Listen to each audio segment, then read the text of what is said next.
Shopify Masters is powered by Shopify, the easiest way to sell online, in person, and anywhere in between. To get an extended 30-day trial, visit shopify.com/masters. So we ended up making probably 15 different 3D printed models before it was all said and done, and we had kind of the one we liked.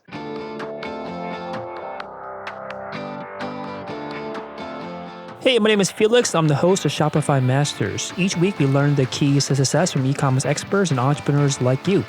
In this episode, you'll learn how to know what kind of educational content your customers care about, how to use 3D printing to prototype your product, and how to craft a pitch to a PR outlet. Today, I'm joined by Alex Commons from Bulat Kitchen. Bulat Kitchen creates incredibly sharp, beautiful, and premium blades for a non-premium price. And we started in 2016 and based of Ottawa. Welcome, Alex. Hey, Felix. How's it going? Good. Thanks so much. So I explained very briefly of an introduction about your product. Tell us a little bit more about the customer. Who is the ideal customer behind that will purchase your products? So the philosophy behind the brand is to get good kitchen knives into more people's hands. A lot of people have rubbish kitchen knives. So we wanted to change that to as much of an extent as we could. So a lot of really good, high quality kitchen knives have good, expensive steel. And, the markup that goes along with traditional retail multiplies that factor. So we wanted to kind of go direct to consumer, try and get better chef knives and kitchen knives into more people's hands. So really anyone from a chef to, your mom could be an ideal customer. Yeah, so give us a lay of the land in terms of what's out there. Can you give us an idea of, or tell us, how much, what's the price, what are the prices for your products, and what are the prices of the competitors? Yeah, so the kitchen knives in general, you get the full range, right? From dollar store knife for literally $1 all the way up to custom made, multi-thousands of dollars for truly incredible work. But it's more of an art piece and something that, they are genuinely fantastic, but that's not for most people. Mm-hmm. So our product is $120 US. So that's kind of, it's priced within reach of your average consumer. Most people, are willing to spend that on a nice tool for the kitchen or a good appliance, something that makes the cooking experience more enjoyable and a little bit easier. So that was kind of, our target was around that range, 100 to 140, whatever made sense really in terms of both, from a margin perspective to make the business work, as well as to what the market would bear. The range for kitchen knives is an interesting market because really there is everything. You have a lot of people impulsively buy kitchen knives when they need them. So they move out for the time and they'll just go pick up whatever at Walmart. And typically over time they'll realize that they get dull, and either they'll have to go sharpen them and realize that that's not really going to work because the knives, even if they did sharpen them, they dull again in a month because the steel's kind of rubbish. So it's typically at this point that someone would look into doing the research of okay, what makes a good kitchen knife? And that's kind of where we come in, is someone who's cooking more often, is using their kitchen knives, has maybe tried a good quality kitchen knife at a friend's house or a family member's house, and wants to kind of step it up to the next level. And that's where we come in. Yeah. Yeah. So you said lots of great things there. I want to dive into a couple of them. So you mentioned that this is priced at $120. It seems to start, and you're saying that this is a tool that people are, once they start getting serious about actually getting better equipment into their kitchen, they'll start considering. So how do you capture them at that moment? Because it sounds like they have to go through the pain of having crappy knives or dollar store knives, and then realizing that these break easily or they become dull very easily, and now they're ready to upgrade. How do you make sure that you're in their mind or in their face during that period of their I guess life or consideration? I think a lot of that has to do with understanding a customer's pain points, doing research in terms of maybe even Google Trends and looking at search traffic around what people are searching for chef knives, and trying to address those things both through on-site content, ad content, and potentially like, content that you're pushing out via YouTube or like blog posts, which we've just started to crack the nut on. But in the case of chef knives, something like, the people are looking for a well-balanced knife that has excellent edge retention, and they're looking for maybe a specific angle for the edge, because this may lead to the particular type of experience they're looking for with the knife. So it's just understanding those various pain points and addressing them individually with your marketing or content. Yeah, I was going to ask that next. There's lots of education involved. It was what you're getting at, because the customer, they're going to want to consider things like the steel, the craftsmanship, whether it's well balanced or not. Like a lot of these factors that I personally don't even know that these were factors that I need to consider, because I'm probably not at that stage yet where I want to invest in a knife. How did you know that these were the important factors that your customers cared about, so that you could actually focus on creating content around these topics? I think it started certainly as a pain point for me personally. I have a bunch of kitchen knives, and I've been collecting them for a while, but I always had this there was this gap. There was all of the knives that were high in utility and were priced relatively reasonably, around $100, all kind of felt ugly. So beyond even just utility, it was making something that kind of addressed the pain points, the utility points, but also looked good. So that was kind of the seed of the brand, at least.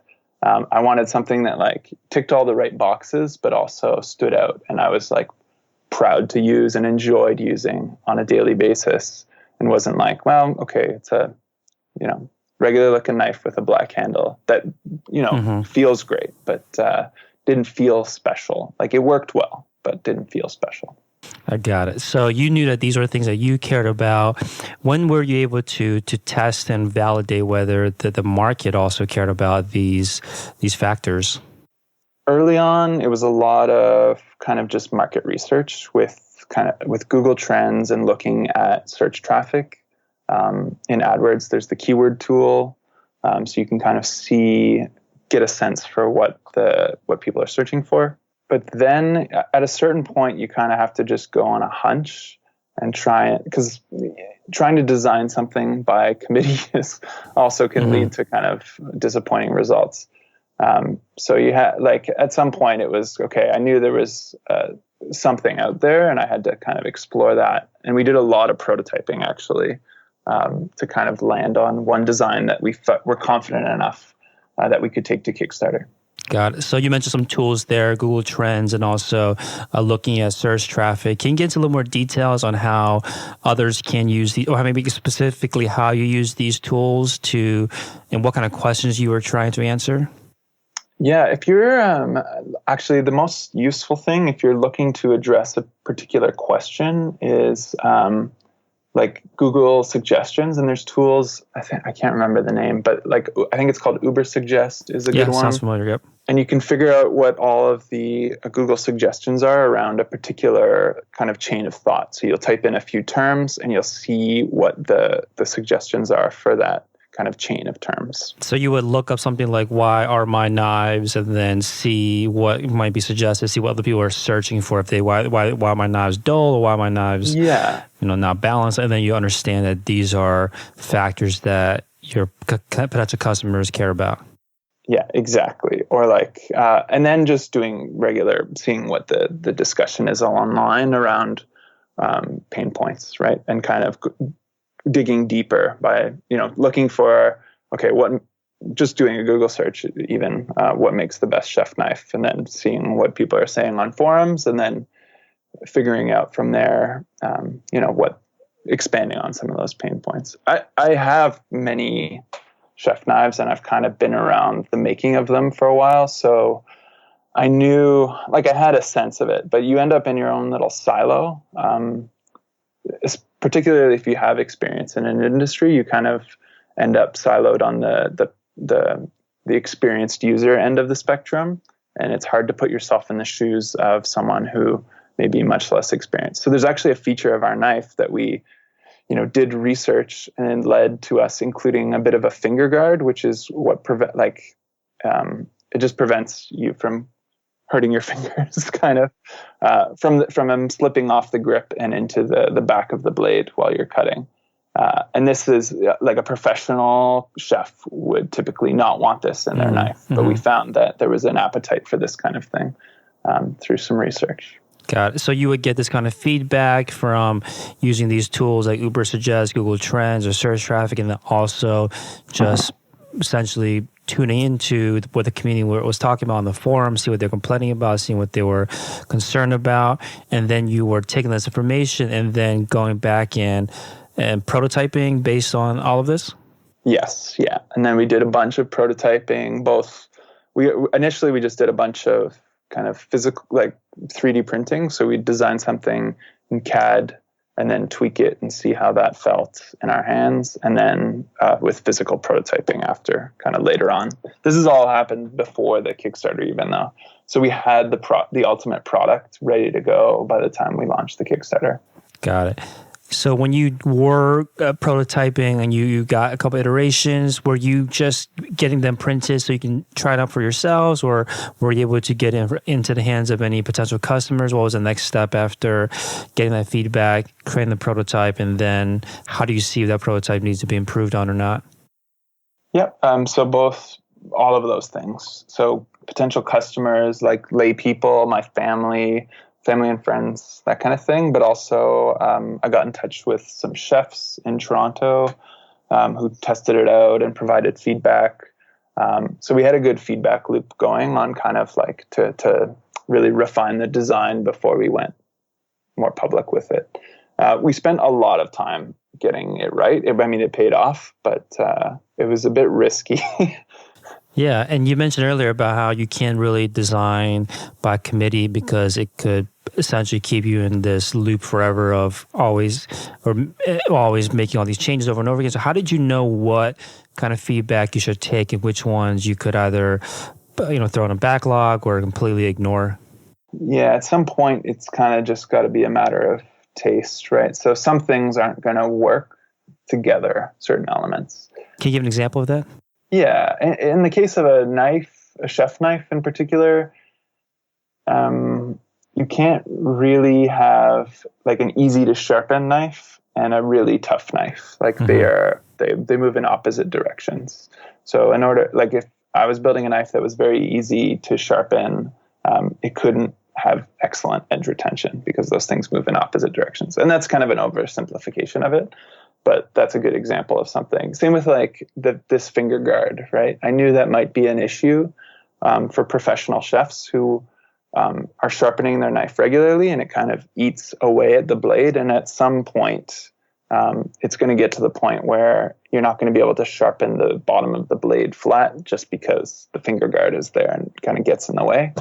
And in order to address that, we moved the finger guard doesn't extend all the way down the heel of the blade. It kind of goes 3/4 of the way. So it gives you some leeway to sharpen. But so you would look for a compromise, or exactly. if there were the two pieces of feedback were on competing sides, you have to decide which one is essentially more core or which one's more important to the core benefit that you're trying to offer with your product.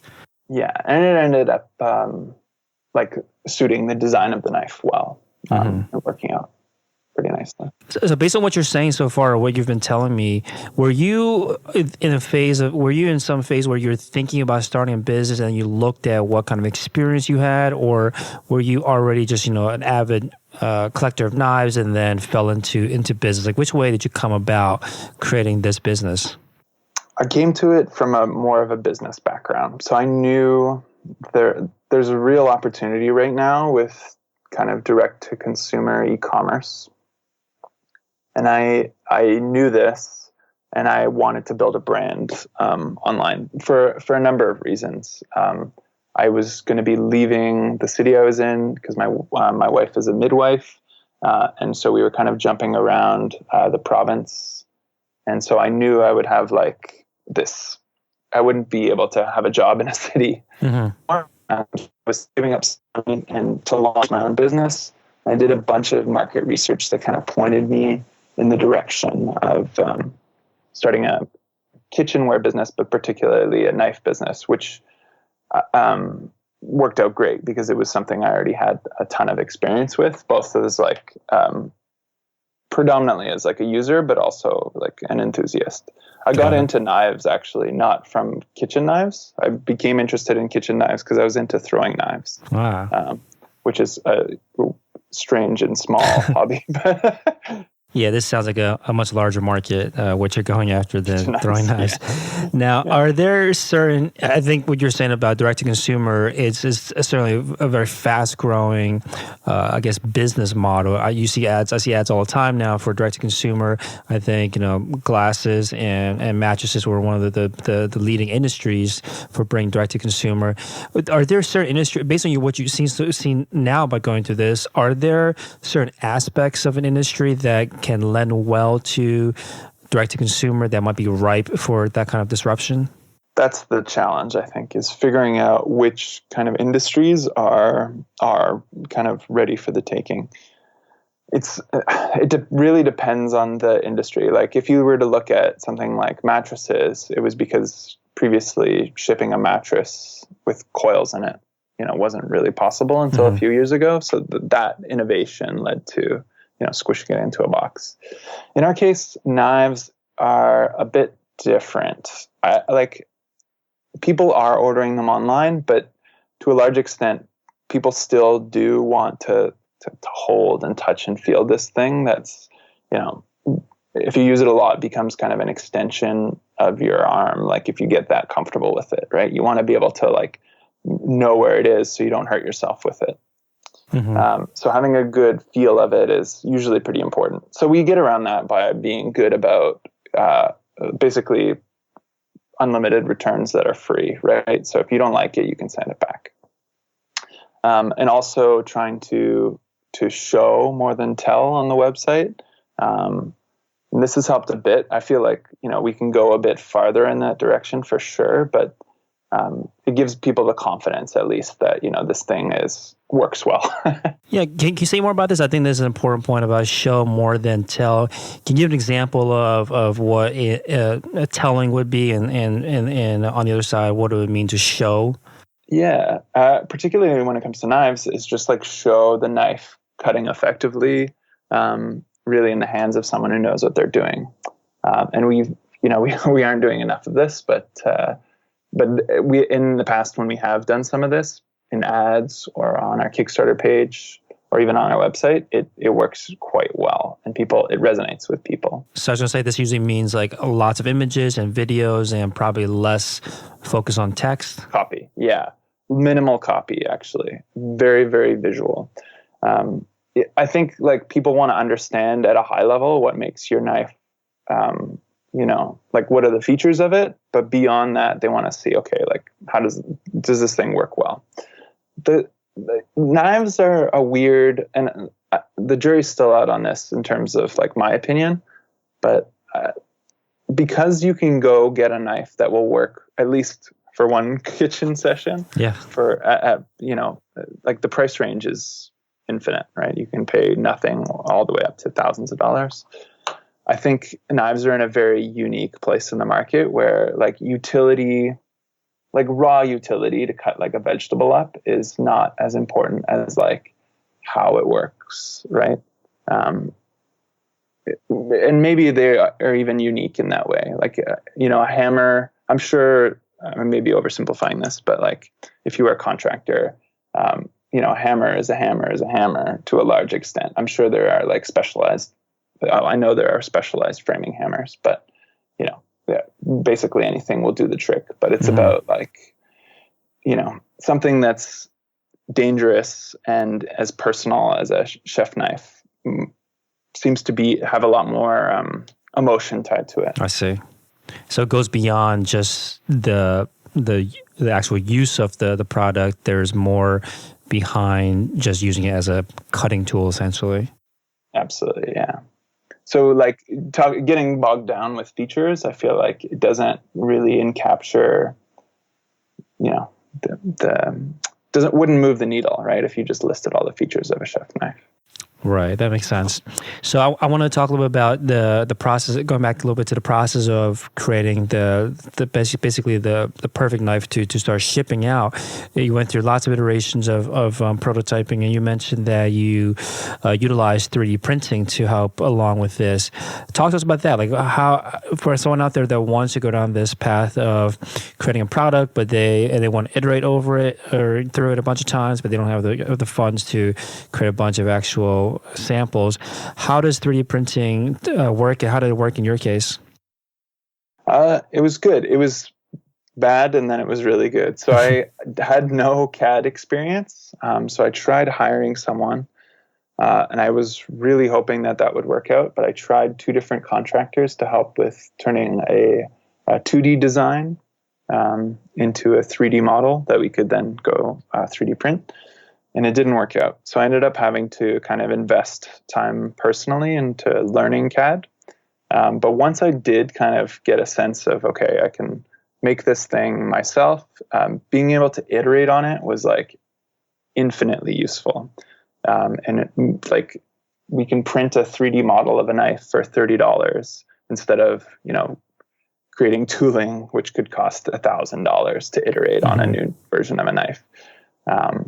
I mean, it wouldn't cost that much. You'd just make it by hand. But if you have particular contours or, you're using different materials or whatever it might be, it can be really expensive. And I bet kitchen knives are probably at the cheaper end of the spectrum of something you can just kind of, make it by hand if you're not doing it at scale. Whereas other products might be much more complicated. So we ended up making probably 15 different 3D printed models before it was all said and done, and we had kind of the one we liked. This was mostly for the grip shape, so the handle and the bolster has like a groove in it, and just in terms of getting those things like really focused and feeling good, it took a bit of iteration. There's only so much you can do on a computer, right? And it's at the end of the day, it's a knife and you want to hold it in your hands, and 3D printing really made the difference on that. We were using 3D Hubs, I think is the name of the site, and it connects you with people who have 3D printers locally. So you can get someone in your city to print your 3D model for you. Very cool. And they needed some CAD drawings in order to do this, or what was there an intermediary step between CAD and 3D printing? Yeah. So the CAD model is a 3D model, and then you can export that into a format that someone can put into a 3D printer.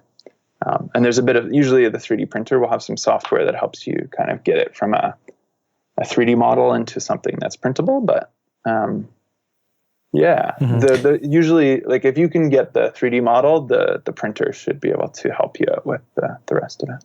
Got it. Now, how far can you get with prototyping using 3D printing? I'm assuming at a certain point you might have wanted to graduate essentially to creating something that looks more like the finished product. Yeah, for sure. We did the last few iterations with the physical materials because it's important.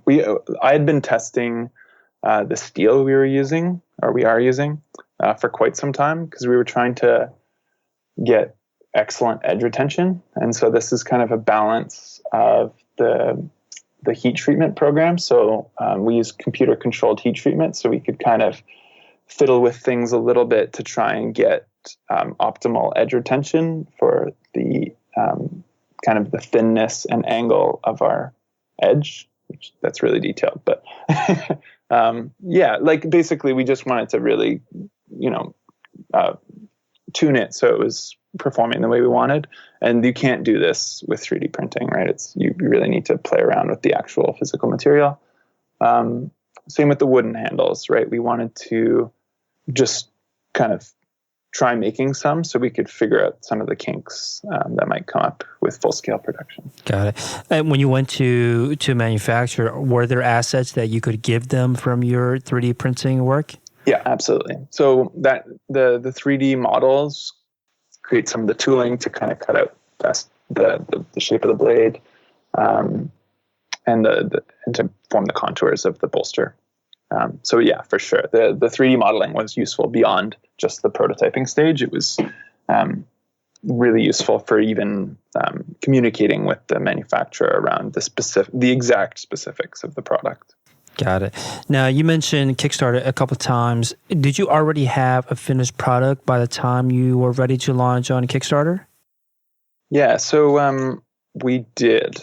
We had the product that was pretty much ready for production, but we just needed the funds to do an initial production run, because you can't just make a few, because you'll never get time on any reputable manufacturer's line.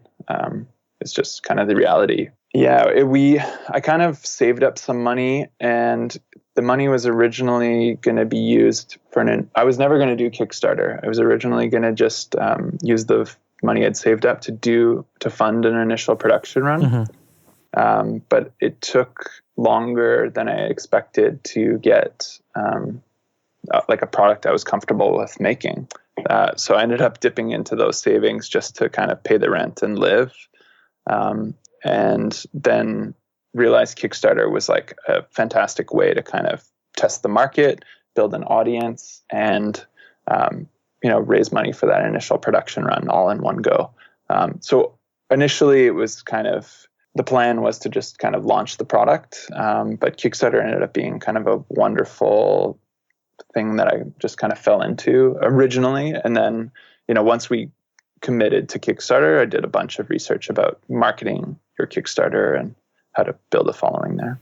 Yeah, so you're certainly on the very far end of having a developed product before launching on a Kickstarter. Lots of people have come in probably much earlier than you did, but it wasn't a part of the original plan, which is why you already had a lot of this done already.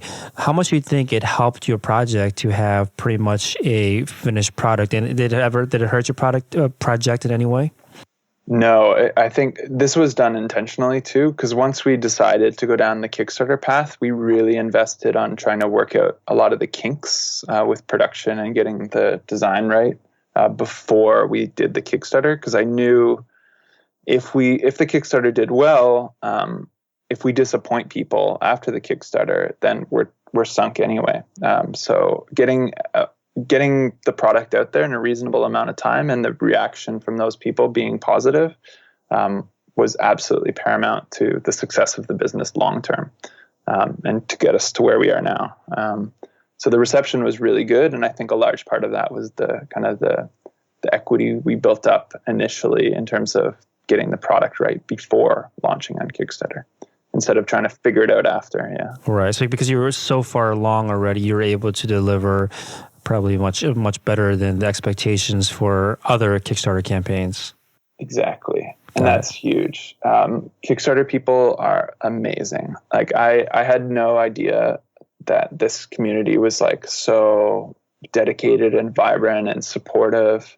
I mean, if you're messing up, they'll let you know. But I think, on a large part, they're very, very supportive, which was amazing. Even to this day, I'm in awe of how that all kind of played out.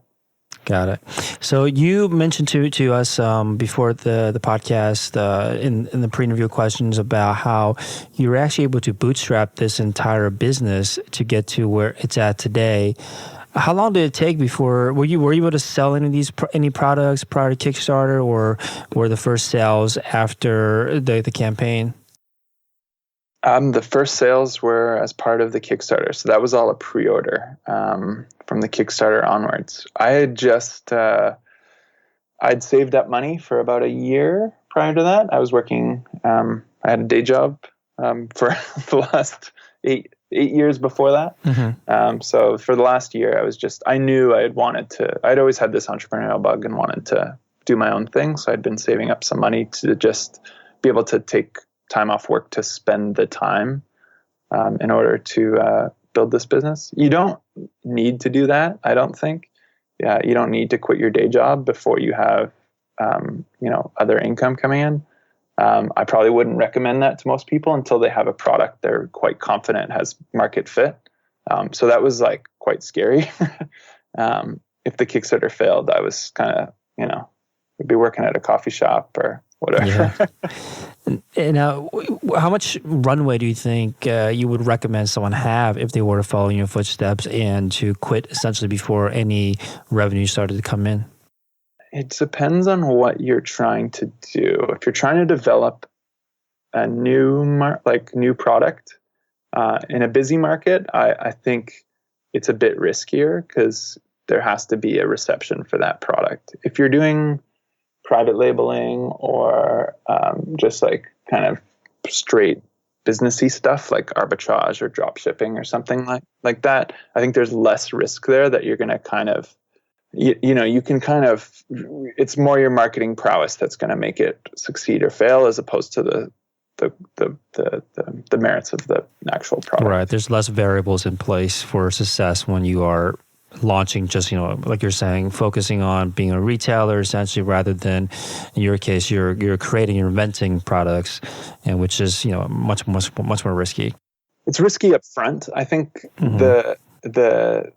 the thing you do, if you do hit on a product that works, though, you've built a moat, right, around your product, because nothing is 100% like the thing that you built. You have to come to me to buy a Boulat knife, right? Yeah, that makes sense. So I think a big part of why you're able to do this too, or why you're able to focus, why you're able to quit your job and focus on this, was probably around reducing costs and expenses.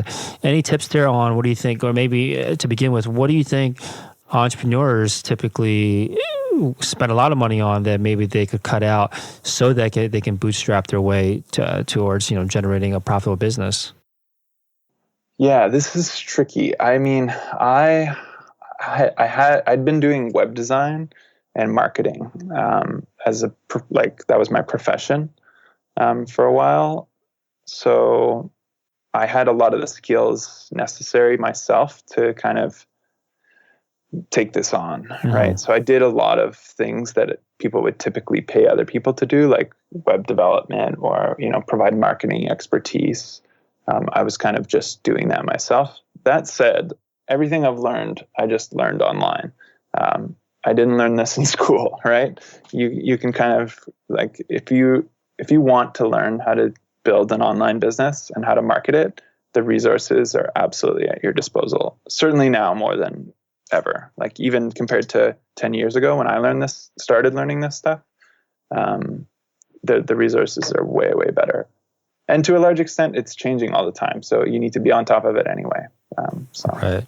So I think the key here then is that the best way to keep costs and expenses down is to learn the skills that you would typically have to pay someone else to do for you in your business, and you learn it yourself, and that basically you're not paying someone else to do it. And then also you get a better understanding, I think, of how the business works, so that when you do get around to hiring someone to do it, you know what to look for in terms of what kind of person to hire, also how you should be delegating those tasks off. So I think it's certainly a very worthwhile investment to learn a lot of these skills yourself.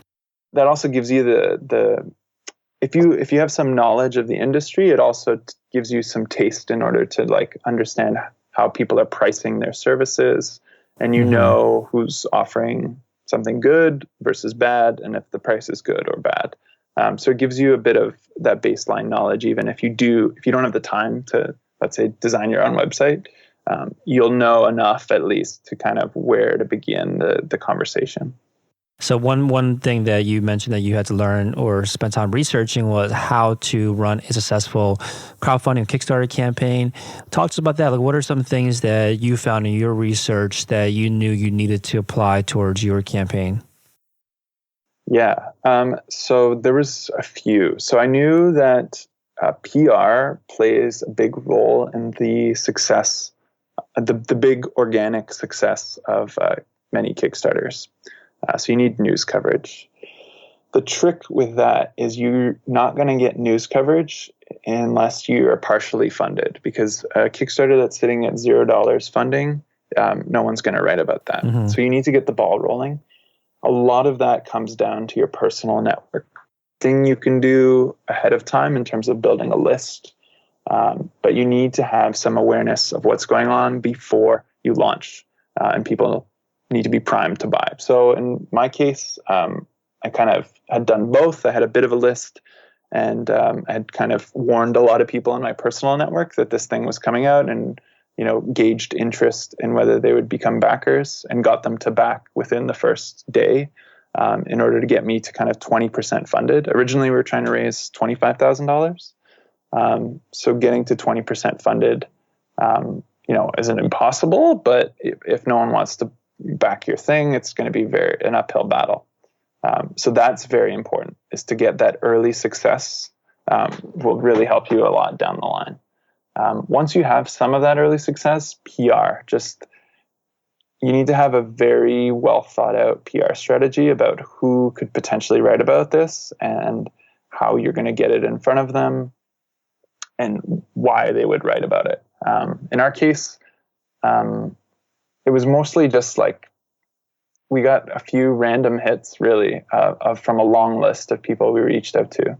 The two biggest ones were Uncrate, which is kind of a gear and gadgets aggregator. And that did really well. And then also on Gizmodo. Gizmodo did a kind of a Facebook Live event where they were cooking with our knife, actually. So they were just testing it on Facebook Live, and that was somewhat random, but it worked extremely well. And these were both outlets that you actively pursued? Yep. I just sent emails that weren't, canned emails. I kind of tried to genuinely approach these people and give them a pitch that made sense for their audience, which is very time consuming, and especially PR is a numbers game. You need to reach out to a lot of people in order to get some hits. Because even if it is a fit for their audience, it may not be the right time for the author or whatever. So putting in the time and effort to not send a canned email to a list of 1,000 people, but maybe send a very nicely brief but personalized email to 100 people. Now, is this the most successful channel for you still to this day, PR?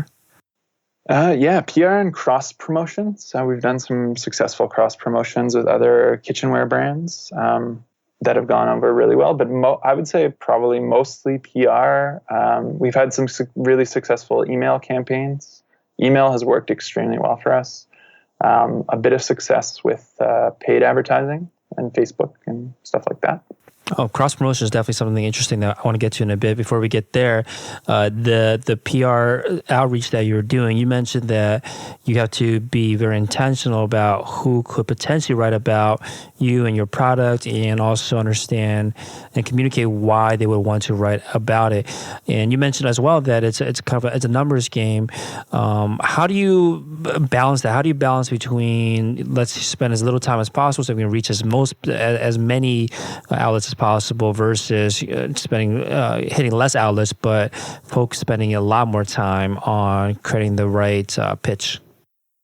Yeah, you can if you make a spreadsheet of everyone you want to hit, you can prioritize that by people you think would be most likely to write about it, but also, would provide the greatest benefit to your campaign, which is what I did. I just prioritized it by who are the 150 most likely to write about it, and then the rest of the list.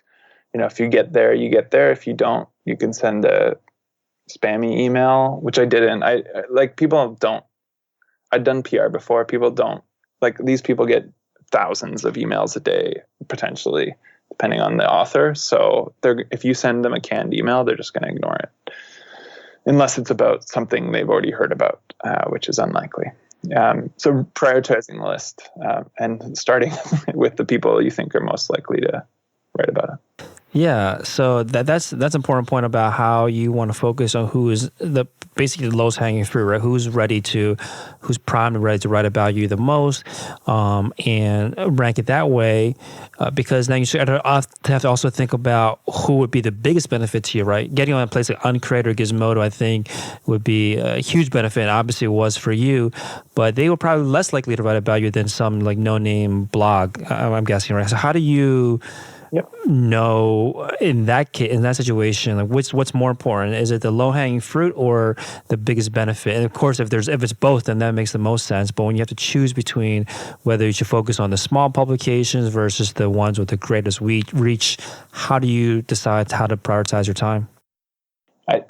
I think it's most important to focus on your niche first. So like us, there was a lot of push around cooking blogs, cooking like websites and like news sources around that industry. We ended up not having a lot of hits in that space. A couple, but nothing major. It was mostly in the kind of the quote unquote gear and Right. sites like Cool Hunting and Uncrate and stuff like that. That kind of it resonated more with, which in hindsight makes sense because those cooking sites don't write about Kickstarters, right? But it's worth understanding kind of who's most likely to write about it. Is it going to be covered on even a small cooking blog? Probably not, right? Like because they don't write about new things; they write about popular things. So it does take a bit of legwork to kind of understand the audience and the type of content that publication is putting out in order to kind of both focus who you're spending time on, but also the type of pitch you're sending them. So you may be able to, the type of email you might send to a gear blog would be very different from someone like Gizmodo even, right? Because they're, somewhat different audiences, particularly if you're comparing a gear site with a kitchen blog. Right. So when you sit down to write this pitch, can you walk us through what kind of research you're doing and what you make sure to include in the email? Yeah, that was probably the most time-consuming part is writing these emails because you don't want it to go unnoticed. Otherwise, you're just kind of shouting in the dark. And a lot of the time, it will go. They won't respond to you, but that's fine. That's part of it. So being personal, like reading, reaching out to a particular author is always the best. So like understanding what they write about typically, maybe what's been on their radar most recently. If there is a point of reference, if they've discussed something similar in the past, then you at least have a good kind of touch off point. And trying to keep it like, treat them like a human being and not like someone who needs to do something for you, is a good way to get attention. Ironically, right? Like, you can't be, you're not going to force them to do anything. So like give them what they're likely to be interested in is the best way to go. And if they ignore it, they ignore it. But if, you catch them on the right day or they're already thinking about doing something similar to what you've propositioned, then it'll make sense. I think it's also important to kind of frame your pitch according to the author and like have a couple different pitches kind of in the bag so you can frame it around, that author and their audience. Can you say more about that? What does that mean to frame it around their audience? Yeah. So like in the example of a chef knife, you may pitch to a cooking blog with something like, be very focused on the features and maybe like, an incredibly balanced knife for a great price might be like the lead. Whereas like a gear site would be more about like the technical specs of the steel or like the wood or something. Just something that better caters to what their audience might be looking for. And what are your thoughts on templates? Do those work if you have templates that you're using and kind of filling in the pieces around the specific PR outlet that you're reaching out to? I would say if you're using a template, someone else has probably already sent it and it'll probably be ignored because they're seeing that the person who's receiving it has received that email, copy and paste a few different things 1,000 times before.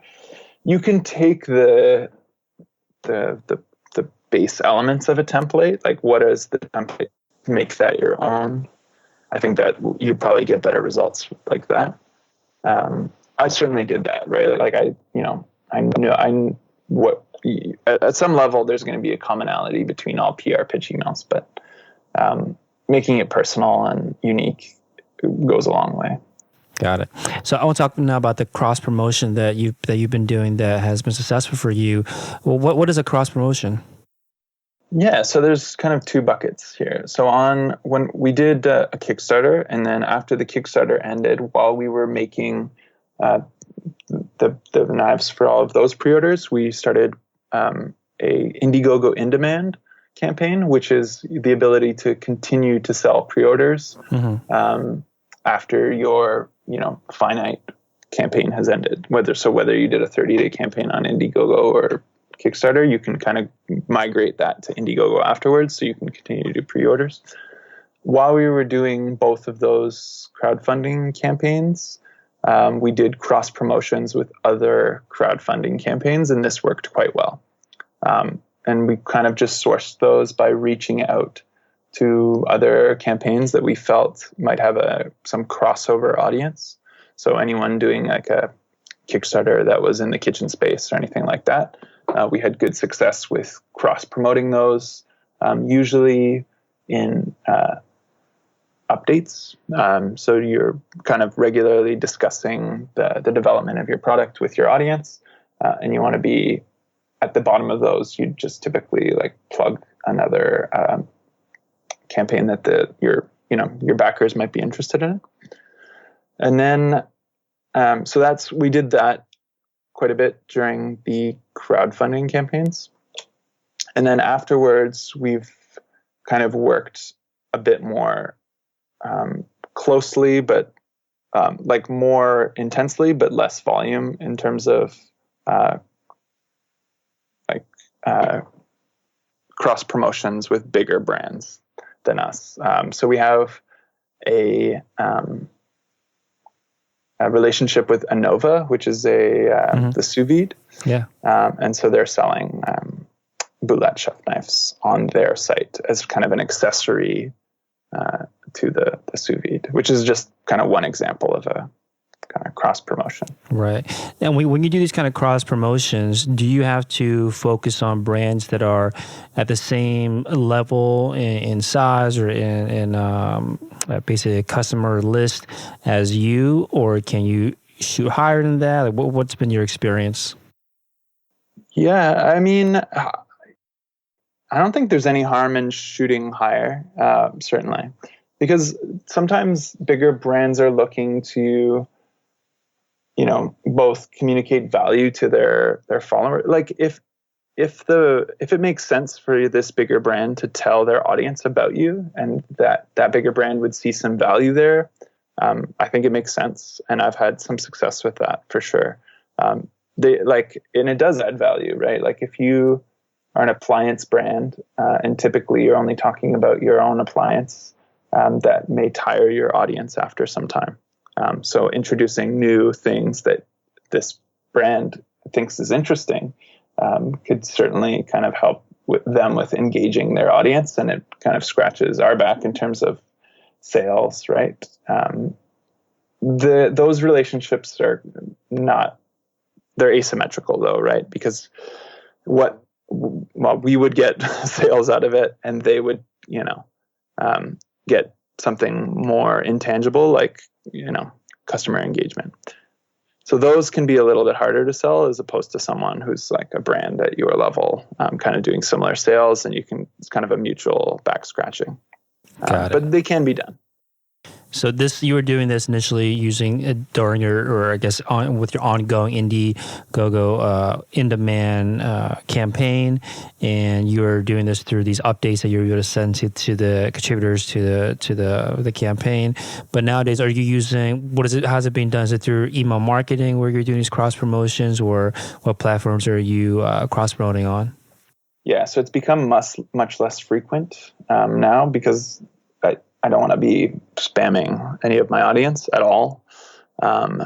So a little bit via email, a little bit via ads, just kind of like touting a relationship between the two. Yeah, but I would say the most success specifically we had with cross promotion to date was with crowdfunding. We have an interesting opportunity coming up with cross promotion, but I'll have to leave it at that. Now, do you think that someone that doesn't have a existing crowdfunding campaign, do you think crowdfunding creators would be receptive to them reaching out if they have an audience of their own and, are willing to engage in that kind of, or do you think that the crowdfunding campaign creator would be willing to engage in that kind of agreement?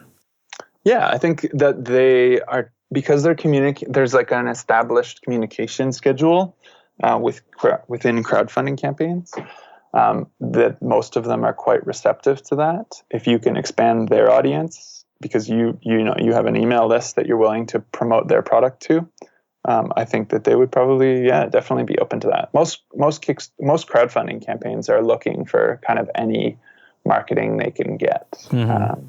Especially since they're looking to get it in a very short period of time, they might be more willing to work with as many people as possible. So I want to talk a little bit about the site and the designs. A beautifully designed site. Definitely recommend folks check it out. BULAT kitchen.com. Was this designed by you? Yes, it was. Very nice. What went into the design? What was your approach to creating this site? I knew that I wanted it to be very visual, and the site is kind of a work in progress right now. So I've laid the foundation for something that I'm going to be building on over time.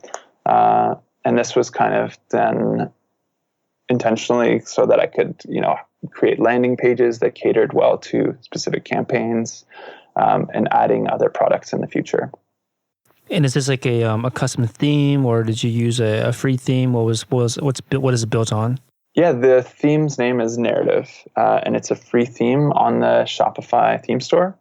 And I used that as a foundation and kind of built off of that my own theme, and knew I leveraged the kind of the sections functionality a lot, and was able to kind of build out a few pages that catered to my products, but also built a foundation where I can layer in more products and more types of pages that all feel very similar within the design of the site.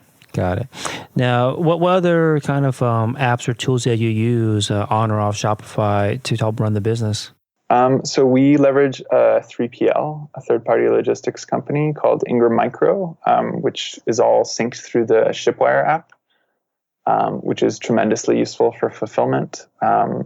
We fulfill partly through Ingram Micro and partly through our home office. So we also use Orderdesk, which is a good app for kind of creating some logic around when an order comes in, what to do with it, and how it gets fulfilled. That's probably my favorite app recently. I'm kind of excited on this fulfillment kick. What else? We use a lot of the good reliable ones like MailChimp, an Orderdesk, like an order printing app. Mm-hmm. Or no, Orderdesk is the fulfillment one. Mm-hmm. Yeah. But yeah, probably MailChimp is the other one that we use quite a bit for segmenting our lists. Awesome. Very cool. So, thank you so much for your time, Alex. BulatKitchen.com, BulatKitchen.com is a website. What can we expect in the new year? What are some things that I know you said that there are a few things in the works that you can't mention, but anything that the audience should look out for from you guys? Yeah, so we've got some exciting partnerships within the next year, but also some new products. So expanding on the line of the chef knife and paring knife that did really well on Kickstarter into a bread knife, and then also coming out with some kind of very new, fresh-looking designs within the next year or so. Awesome, very exciting. We'll certainly tune in to see what other amazing products come out of your company. Again, really appreciate you coming on. Thanks so much, Felix. Here's a sneak peek for what's in store in the next Shopify Masters episode. It's all about imagining. You want your customers standing in front of your products and say, oh, I see myself using this. Thanks for listening to Shopify Masters, the e-commerce marketing podcast for ambitious entrepreneurs. To start your store today, visit shopify.com/masters to claim your extended 30-day free trial. Also, for this episode's show notes, head over to shopify.com/blog.